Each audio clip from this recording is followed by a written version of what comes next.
Okay, now, our speaker. Our speaker is the executive director of the Smart Chicago Collaborative, a civic organization devoted to making lives better. Really be great if it was the other way around. In Chicago through technology.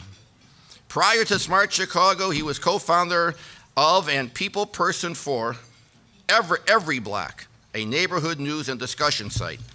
Moving right along, by the way, it's a 3-page, young guy has a lot to say. Since 2002, he has run a number of independent web projects, including the CTA Alert, CTA Tweet, City Payments Org. He's developed dozens of websites for nonprofit schools and small businesses using easy-to-use and inexpensive tools such as weblogs, WIKIS, and social networking sites. In June of 2011, he was honored by the White House as a champion of change for technology and innovation. Luckily, this is not the City Club of, say, Dallas, because it would really be a problem with all these Obama awardees here. Ladies and gentlemen, may I introduce Daniel X. O'Neill, who happens to have a degree from UIC in English and anthropology. Perfect setting for this group. Daniel, give him a round of applause. All right. Wonderful. Thank you, Dr. Green. Good thing I wrote something down. I'm really sorry Jay's not here. I'm going to miss all the cryptically inappropriate comments. But it's on video, so that's all right. So hello, and thanks for having me here. I'm going to talk to you about the need for investment in the digital lives of all. So I'm going to tell you about the mission and the principles and the strategy of our organization at Smart Chicago, as well as the structure and the funding of what we do and how we do it. But first, for a minute, I want to talk to you about where you're from. It's one of the best questions you can ask someone. Sometimes the question can have a parochial take on it. We've seen that, right? As if you're just asking people, like, what neighborhood are you from? And then there's the unfortunate, we don't want nobody sent. That from. That's not what I'm talking about. What I'm talking about is where are you from? Where do you start from? Where do you make decisions from? Where's your heart at? Where's your hearth? Where's the fire that helps you move? So I'm from 313 Elsden Street in Pittsburgh, Pennsylvania. This is where it was. Oh, let me show you this one. That's 313 Elsden Street. That's the Google Street View. It's not there anymore because a fire knocked it down and a fireman was killed trying to put out the fire. I don't want to give you the impression that I had a deprived or poor childhood. I did not. We lived in all sorts of neighborhoods, and I've loved it all.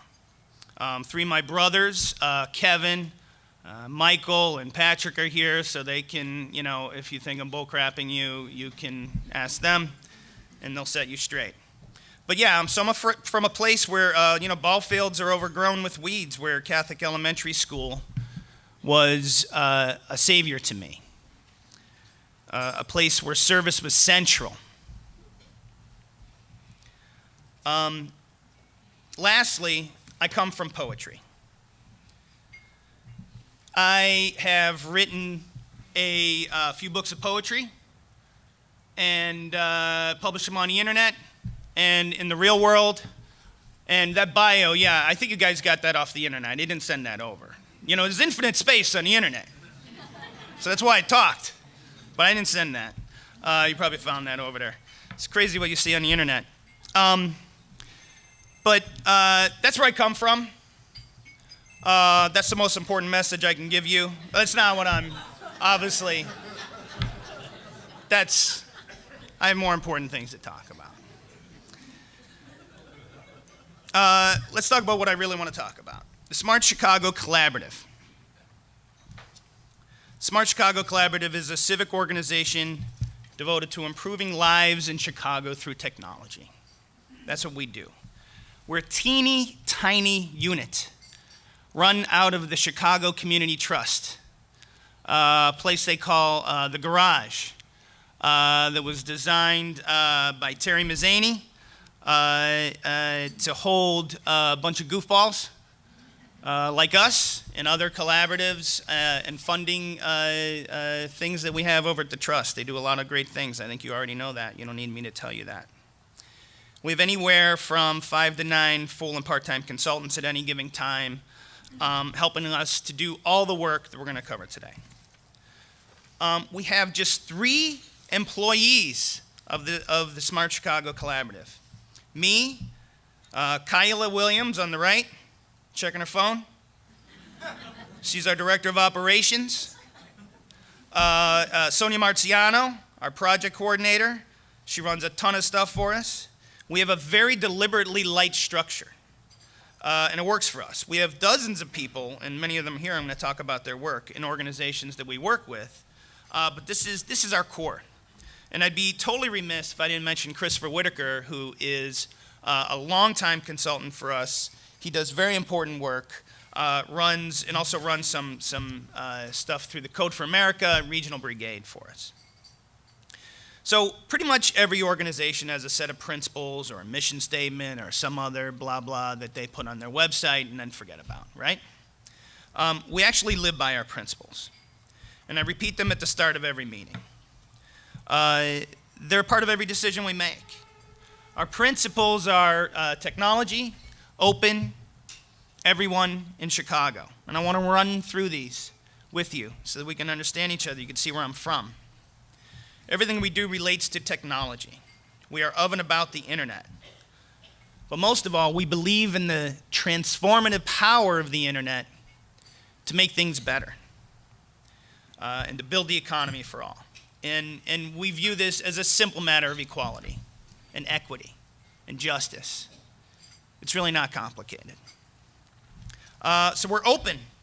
In the technology industry, the primary manifestation of the word open is in open source code. And we have dozens of repositories on GitHub. You should get on GitHub and hang out with us and get code. For every piece of software we've made in the last 3 years, we have it up there. As some of you know, however, it's really easy to throw code over a fence and run as fast as you can in the other direction. So that's not open.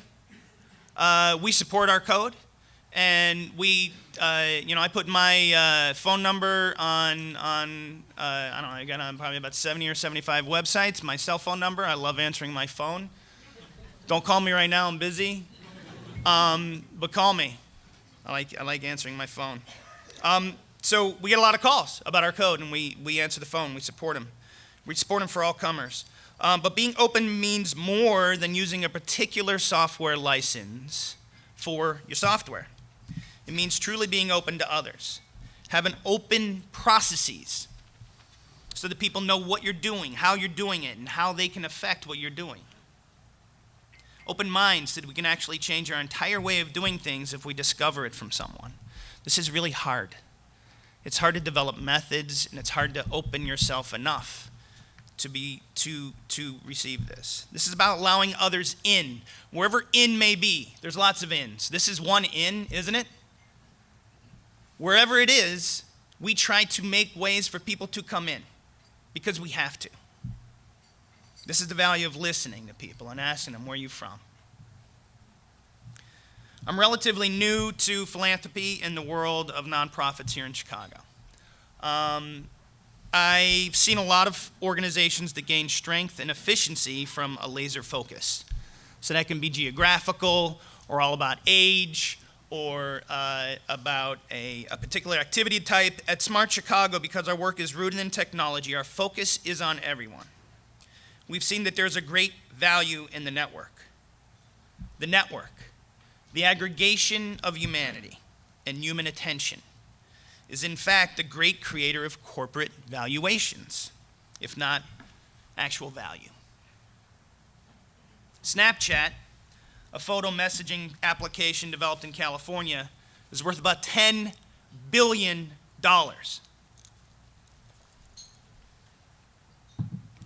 That's bananas. It makes no sense whatsoever, except when it's viewed in the context of the network. In order for us to do our work, to create technology that has broad popularity and utility, that improves people's lives and their relationships with each other and with governments, we have to focus on everyone. Chicago is one of our values, and it's our middle name. All of our work is done here. It's the place we call home, a place that has unique and thriving ecosystem, and I'm going to talk about that a little bit later, for our work. From our base here, we serve as a model for others. So we do our work in Chicago. We're from Chicago. We care about Chicago. We also care about other places and expanding this kind of work because it has to occur everywhere. We've gotten lots of attention for our model because it's working. So we find ways to help nationally without letting the attention distract us from our work. So it's nice to have guiding principles. So let's talk about what we actually do. We do three things. We focus on three areas of interest: access, skills, and data. As I said, we're a civic organization devoted to improving lives in Chicago. We work on increasing access to the internet, improving skills for using the internet, and developing meaningful products from data, which we just construe as content. Just briefly on each, right? If you're not connected to the internet, it's very difficult for technology to be of much use for you. It's not impossible because we know in our work that there are lots of examples where proxies, whether it's a family member or a care provider or some other person who cares about someone who's not connected, that the internet affects them. But we start with the idea that access, which sets us with access, and this sets us apart from a lot of other organizations and people focused on just making stuff. I'm going to tell you about some of the stuff we make because it's fun, and why shouldn't we have fun, right? But I really want to focus you on these bigger concepts and the infrastructure that we're trying to make. We also have very few levers to work with on access. But as you can imagine, with three people and no fiber laying around, we have to care about this. This is at our base. Skills. If you can't use the internet, being connected to it isn't that much of a big deal, right? We've probably seen this before in our own families. If you have access but you're afraid of using it or can't figure out how to get an email account, it can't be of much use. And this goes up and down the spectrum. Not just people in our skills. We care about everybody's on-ramps. We like to think of this in terms of on-ramps. Whether you're starting with nothing or you're a mid-career professional looking to do a tech startup. That matters to us. We need to have on-ramps for people to move from where they are to where they want to be. In data, we construe data as content because there has to be something meaningful to look at. There has to be something meaningful to look at once you're connected to the internet and you have the skills to use it. If you are and you're not doing anything to improve your life or the life of others, then we really haven't gotten that far. I want to talk a little bit about our structure. We're founded and guided by three organizations: the MacArthur Foundation, the Chicago Community Trust, and the City of Chicago. So that's 2 philanthropies and 1 municipality. And I report to a board that consists of leaders from each of these organizations. The John D. and Catherine T. MacArthur Foundation, I know we're all very familiar with their work, led by Julia Stash, who's on our advisory committee. They're both a conceptual leader and a funder for our work. They do an enormous amount of funding and action and work here in Chicago. They're an international organization, but they're in the game here. And I can't stress how important that is whenever I talk to others about that. Julia, and you know what? People in this room helped. Do you remember when you helped make this report, the 2007, the City That Networks? There you are, of course. I'm really appreciative, Shelley, of you and others who, when I look at the, that list of people who you see in all sorts of PDFs. There's a lot of PDFs in our life, right? Comes over the wire, you click on the internet, and goes and, download or Acrobat, and I'm updating it, and a lot of PDFs. Sometimes these PDFs actually do something. This is one of them. In 2007, this thing right here, the City of the Networks, led to a lot of great things.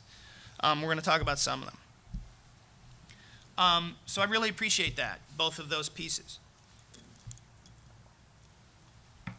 The Chicago Community Trust, that's where I go to work every day.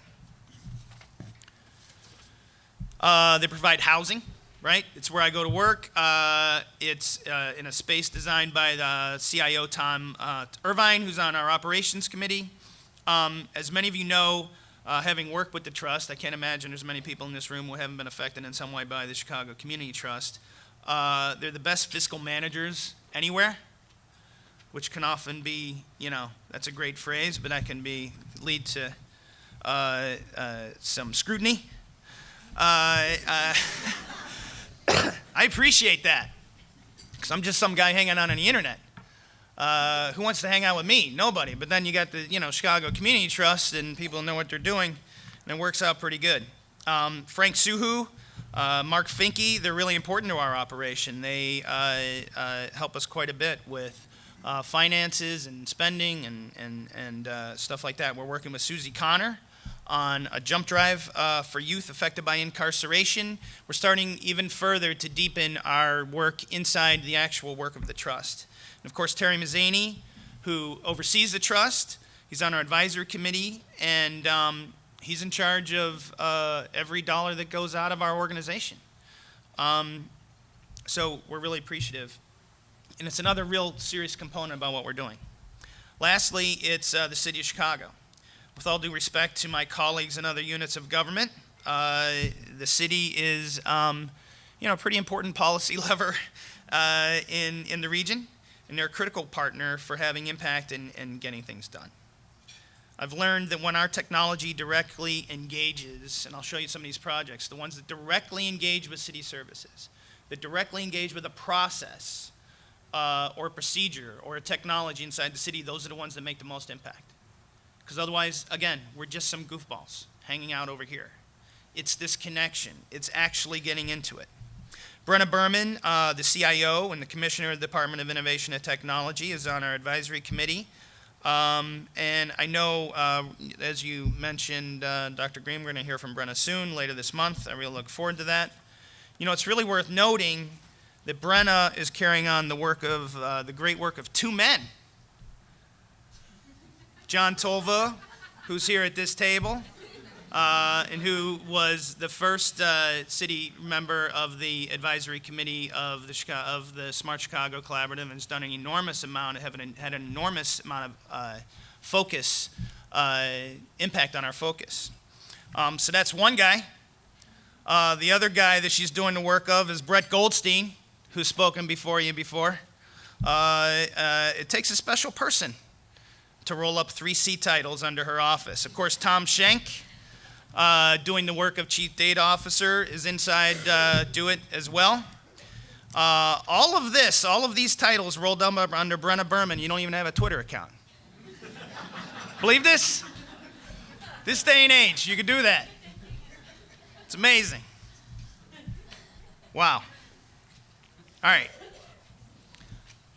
Who likes money? I've learned that people like money. People like, so let's talk about money. Our primary sources of funding today have been from philanthropy, okay? MacArthur is a primary essential funder, giving us what we need to get going. The trust, as I mentioned, they have critical back office support as well as work with grants, and that's accelerating now as our work becomes more closely aligned. The Otho S.A. Sprague Memorial Institute, represented here by Jim Alexander, has been the primary architect, and again, I can't emphasize this enough, this idea that the people we work with and who give us money are also architects and partners in what we do. People say that a lot, and it's not always true. This is true. The Sprague Memorial Institute is basically conceived of every health program that we have. And they're immense. They're really, really great things. And we've picked up the flag for them. The John S. and James L. Knight Foundation is an essential growing partner focused on civic engagement. We've been funded by them for years through the Chicago Community Trust because they're a partner in their community information work. So again, that kind of connectivity, that kind of stuff that was already going on a long time before I ever arrived is super helpful in helping us do things with just 3 people. I told you we're 3 people, right? Thanks, Doc.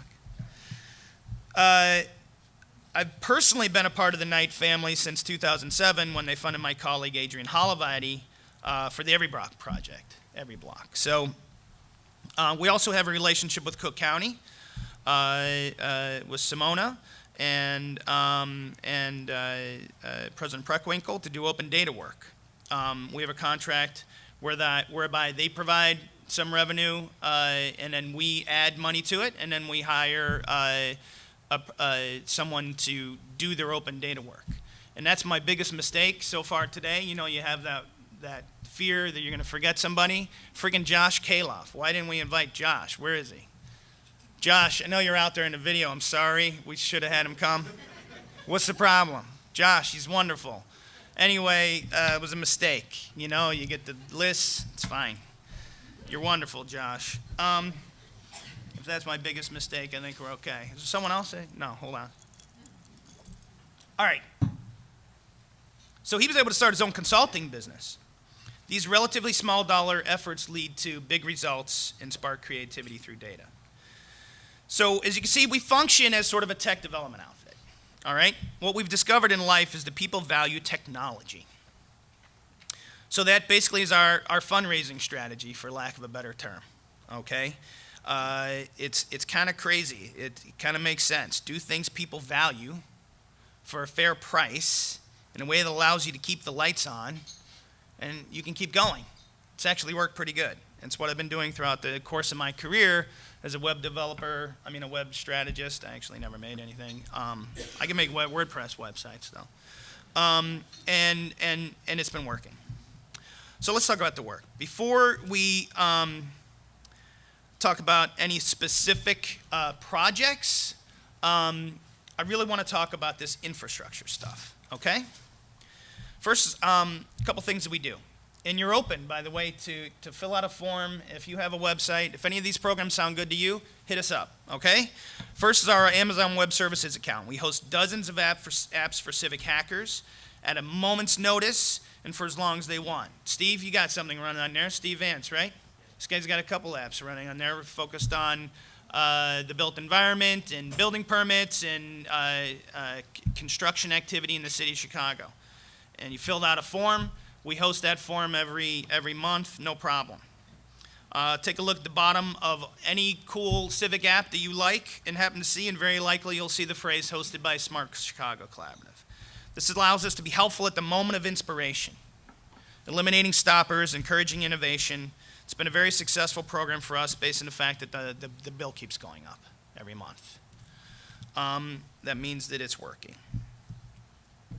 We also provide project work in office space for developers, designers, writers, project managers who toil in the fields we care about. So this is a deliberate strategy for us to be able to stay small, right? Rather than adding staff and increasing our own needs that we'd have to go out and then get money for, we prefer spreading the revenue, power, and growth access to the entire ecosystem. Why should we just get bigger when in fact there are other actors in the ecosystem that should be getting bigger, that should be taking care of problems on their own?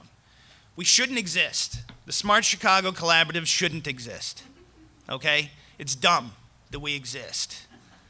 We are a gap organization in many, many ways in a lot of the work that we do.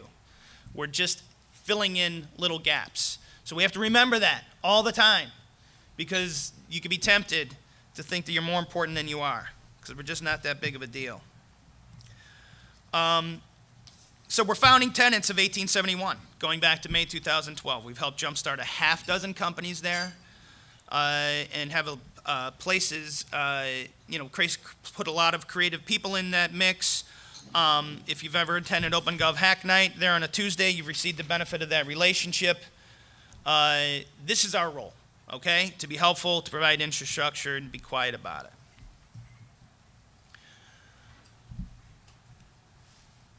All right, I want to tell you about this thing, the Cut Group.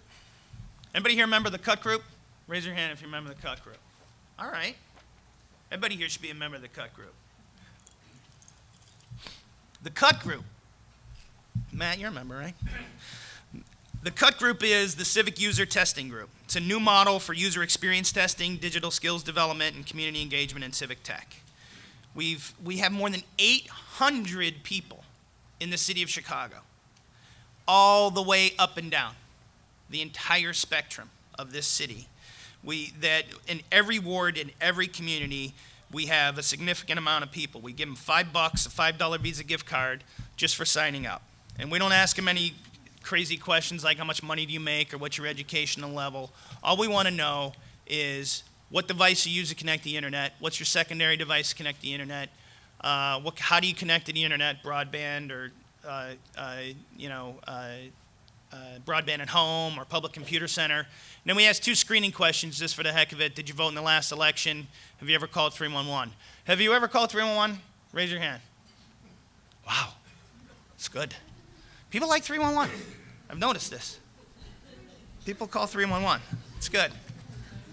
311's awesome, by the way. So I won't hear anything of it. So it's an absolutely foundational program. Once you're done buying all my books, go over to the Cut Group, sign up. I'll give you $5. That sounds bad, right? No, that's bad. I was kidding. Whew. Strike that. Just sign up, okay? Our motto at the Cut Group is, if it doesn't work for you, it doesn't work. That's a radical thing to come to people with. We've learned. We've done this. Sonia runs this program for us now. We go out. We did one with EveryBlock, with the EveryBlock iPhone app. It's crazy. We go into the libraries and we just get people to come from. We did a test on January 10th, Monday, January 10th. Check it. 2014. It was 10 degrees out. We had people from Roseland taking a bus to go to Rogers Park, Alderman, to the Rogers Park Library to get a $20 gift card and hang out with us. It was amazing. It was a really fun test. People love the Cut Group. The Cut Group's working. Why is it working? Because we listen to them. We don't just throw technology at them. We ask them, where are you from?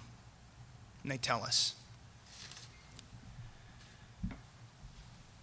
Here's something that's not a program of Smart Chicago, but I think it's illustrative of the kind of space that we occupy. The Eliminate the Digital Divide grant program of the Illinois Department of Commerce and Economic Opportunity is a critical lifeline for community technology centers in Chicago and across the state. I know there's a lot of people here who care about these things, and we all do.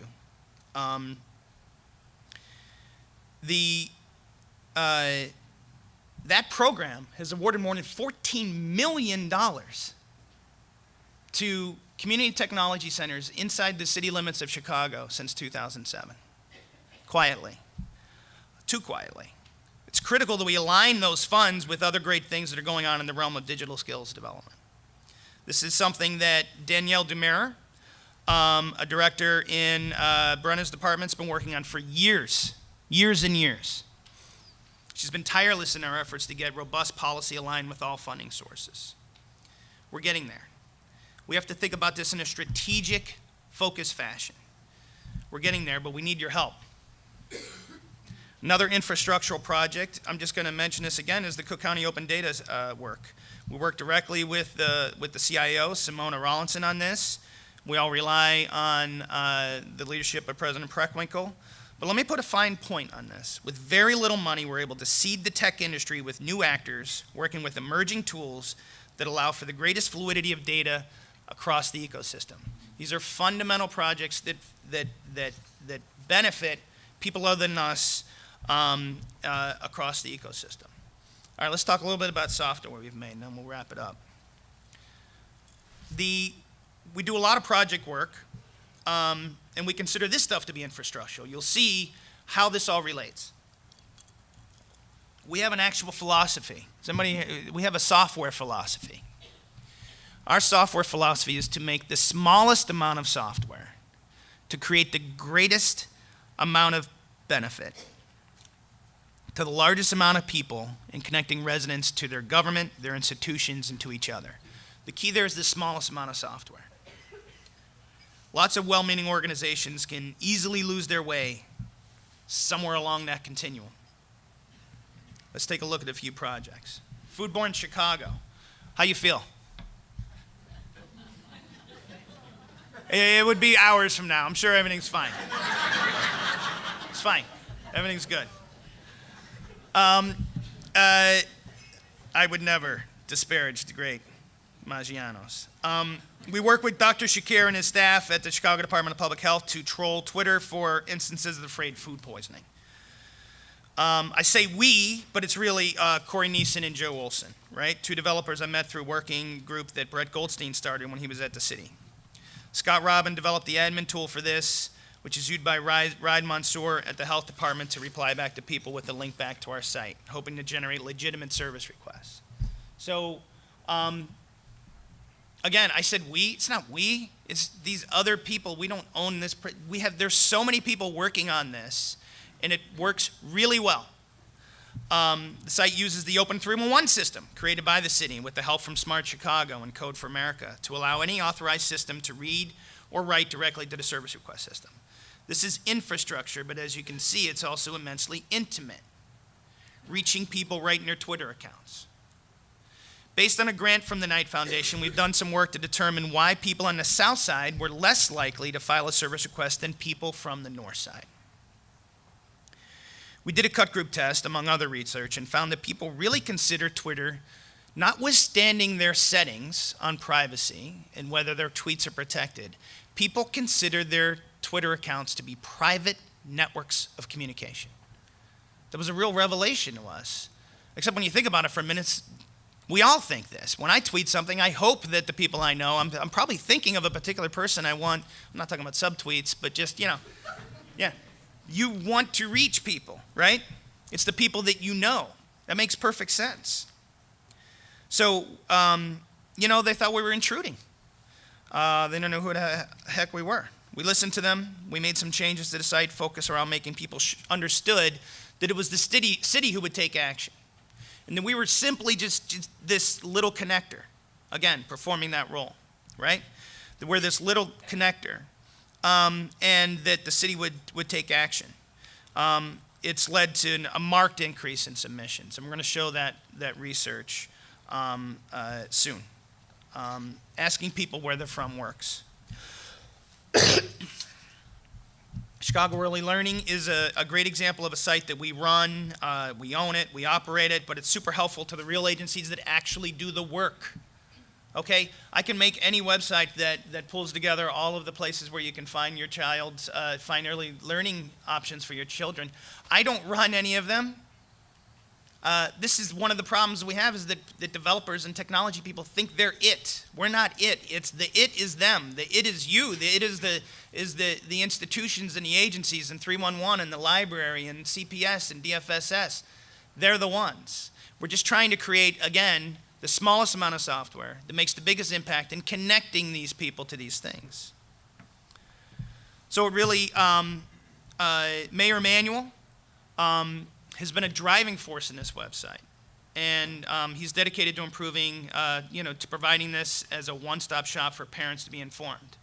And the mayor's open data policies, which have been covered in great detail in other addresses here, is essential to every app that I talk about. That in fact, that policy is working. That policy is delivering on the promise. We need a lot more work, and we need a lot more dedicated focus on making things that matter, but the policy's there, and I think the mayor deserves a lot of credit for that. Chicago Works for You is a citywide dashboard with ward-by-ward views of service delivery in Chicago. Allows you to slice, dice, review, and view all sorts of data in ways that are meaningful to you. This may be helpful in the coming months, maybe. What do I know? I don't know anything. It's one of my greatest qualities. Chicago Health Atlas. All these programs are run by Kyla Williams. And Chicago Health Atlas, you can view citywide information about health trends and take action near you to improve your own health. They're all run by Kyla. They're all funded and conceived by Sprague, as I mentioned. She also runs our Smart Health Center program, which places trained health information specialists in low-income clinics. We have a number of them here with us today, and they're out there doing this work. This entire program was based on the Cyber Navigators model at the Chicago Public Library, which is a groundbreaking and still going and still important program. And this entire program is based on this. So it assists patients in connecting to their own medical records and find reliable information about their own conditions. It's in 20 locations, and it's still going. All right, so check this out. Everything that I've talked about is about people, right? So you can see there are common threads in the projects we do. They're designed for people. They're focused on people. We constantly, however, work with data. We're super careful to remember the people. As a poet, I was greatly, and I discovered one of my poetry professors, Jeff Collard, is here today, so that was kind of nice to see. At Haymarket, is that what you're doing? All right. That was a crazy day, that Haymarket rally, yeah. Led to a lot of good things. Jesus, including lunch, didn't it? The lunch hour. 8-hour workday. Anyway, so I appreciate that. So I was greatly influenced as a poet by Rod Serling. Twilight Zone was my favorite, but don't forget the Night Gallery, right? Yeah, it's a sleeper. Night Gallery. 70s, weird. So it's good stuff. Anyway, there's this famous episode with Burgess Meredith. You ever seen this? Who's seen this episode? All right. He's a librarian. He hates people. Ugh.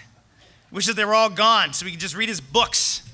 Then, of course, a neutron bomb goes off because it's a Twilight Zone. I mean, a neutron bomb always goes off, or they're talking about it, or something's going to happen. It's the bomb, right? So he's in the basement, so he's fine. And he comes out, he's like, whoa, there was a bomb. Whoa, there's all these books. There's no people, and there's all books. It's awesome. He was totally stoked. I think that happens a lot with big data. I think that it often happens like that. It's a bunch of beeping machines with no people. I think that's a problem. I think we have to fix that. I don't know how yet. Problem is, the people can really be useful. It's the funny thing about people. So when you remember when Burgess Meredith bent down to pick up his first book to read, he dropped his glasses, and then they broke. And there was no one to read to them. They were all dead. We have to remember people. So I just want to talk about two more things. You like this photo? I took all these photos. Did you know that? The Chicago School of Data, or simply the Ecosystem Project. Now this is now. I have two things that I want to engage you on. Please talk to me on this. It was born out of the MacArthur Foundation's great work in funding and shepherding data intermediaries for Chicago nonprofits over the last few decades. In fact, Elena Harkness, she's really carried the torch on this. She's shown amazing leadership, and we're getting this done.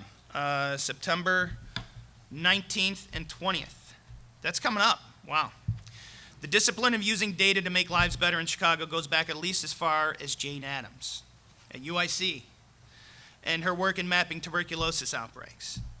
There's been an increase in the number of sophistication and players in this space. So we've assembled a core working group consisting of the City of Chicago, the MacArthur Foundation, Cook County, List Chicago, their leader, Susanna Vasquez. She's been critical to the project, advising us and guiding our work. Lots of our thinking out of this has come over the last year in conversations with Commissioner Gaynor, especially in the context of the land bank and the need for greater fluidity of all sorts of data, including real estate information and ownership information and all of these processes. This is an enormous milieu. So we've done a lot of outreach and investigation about the state of the ecosystem. We've collected data from almost 200 organizations. This is an example of open, okay? We have sent out mass emails. Turns out if you send an email from Terry Mazzani, people read it. You believe this? It works.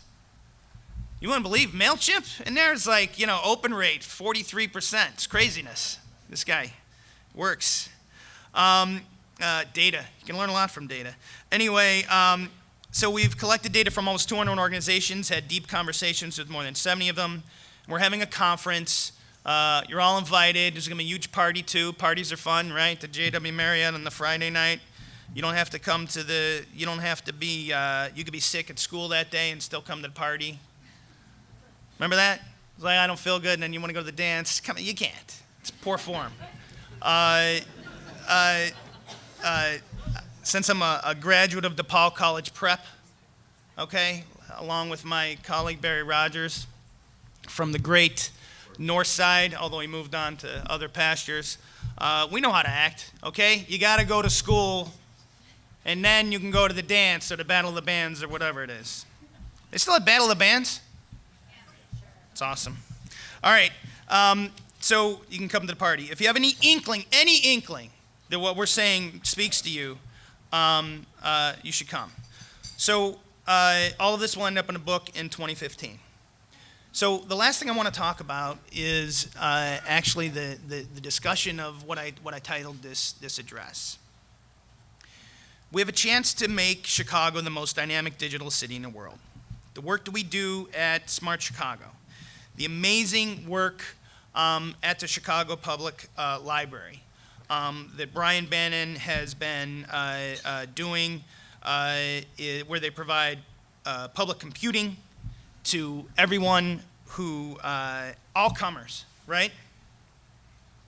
The innovative Cyber Navigator programs that needs more money, right, Rona? Rona Fraser. I'm going to pound the table for Cyber Navigators. Program started under the leadership of Mary Dempsey. And I'm telling you, it is a killer. It is an amazing program. It's in half the libraries. They work 20 hours a week. It should be all libraries, 80 hours a week, 2 people, flooded, okay? So the proven model of LISC's smart communities, run by Susanna and Dion Bowe, was doing amazing work over the course of the last few years with federal Broadband Technology Opportunities Program money. That Smart Communities program led to a marked increase in broadband adoption in Chicago neighborhoods. It made a real difference, a difference that we can measure, a difference that we should continue. The immense work of DFSS, City Colleges, Chicago Cook Workforce Partnership, hundreds of people toiling in community centers. We have an enormous base of investment there. We really are the envy of the nation when it comes to these programs, and we have to support them. We need more. We need to invest in startups and incubators. As you saw today, I come from this world, and I inhabit it pretty easily now.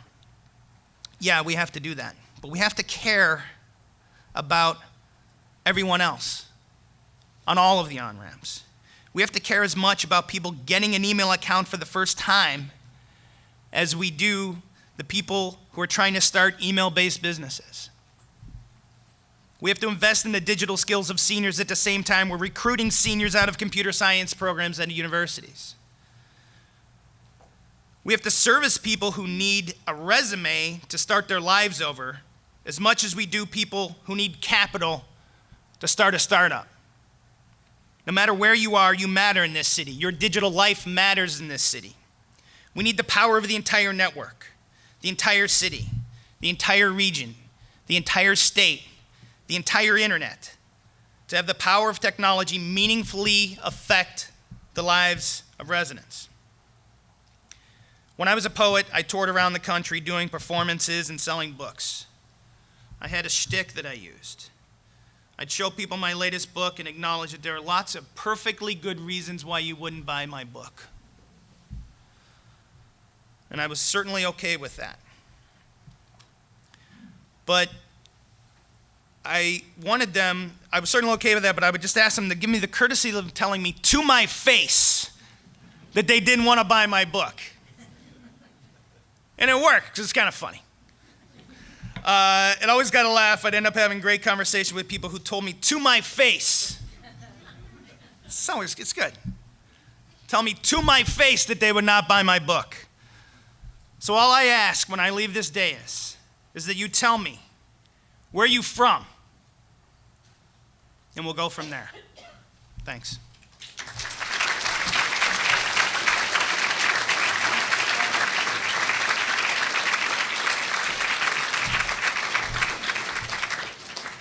A time for a couple of questions. Wave your hand. No tweets. You got to actually write it out. And Mr. X, I think they've all. How about a big round of applause for our speaker?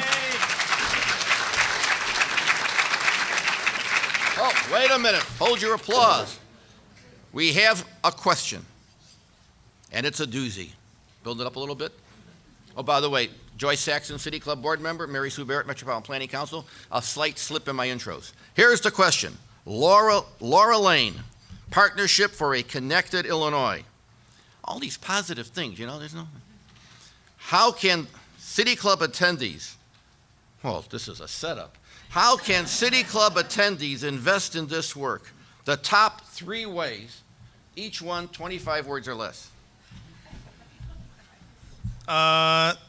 Thanks, Laura. Laura is a great colleague on the Eliminate the Digital Divide Advisory Committee. How can City Club attendees invest in this work? The top 3 ways. I think I pounded the table hard enough for cyber navigators. I think that's a really great program. And I think that even more to the point, there is a paucity of coordination and organization and strategy attached to all of this work that I think it's necessary for us to have an easier answer to that. I know it's important, and I know that, as I said at the end, lots of people are working really hard to provide that kind of strategy and thinking and leadership, and I would just suggest more to come. Last question. Ellen, is that Fiederholz? No R. Oh, Fiederholz. This is perfect. Given your name, you should have a snappy answer to this one. Why are places like Tel Aviv going to the coast and not here? New York Times wrote about it yesterday. Okay. Take it. I don't have a good answer to that. Why are they drawn to the coast? I understand. Right. I think that it's a complex question. We're trying to solve it in Chicago Next, which is the mayor's program for on the web and mobile committee to think about how to draw more computer science people here to Chicago. I think based on my own experience in life, and you'll probably agree, there's only 2 reasons that anybody will go anywhere. One is love and the other is money. So, you get a job or you fall in love with someone, so we need more love and money, probably would be the answer to that. And loving each other is good. You also, speaking of names, happen to be sitting at the table with some Malloys. My cousin, you're my cousin. If you're married into the O'Neill family, you can't get out. What are you doing? This is the former CIO of the city of Chicago, Beth Malloy. And she's my, what is it? You're married to, you were? Was married to your first husband. Wonderful. She's an O'Neill. That's all you need to know.